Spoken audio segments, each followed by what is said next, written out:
Nah, kalau malam itu paling cocoknya bikin mie goreng. Nah, ini tambahannya nugget.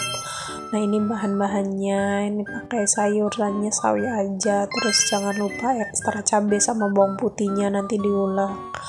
Nah, udah nih seperti biasa aja buat mie. Habis itu jangan lupa nih cabenya diulek kasar kayak gitu, terus tambahin bumbu tadi. Terus udah deh jadi. Ini sumpah enak banget.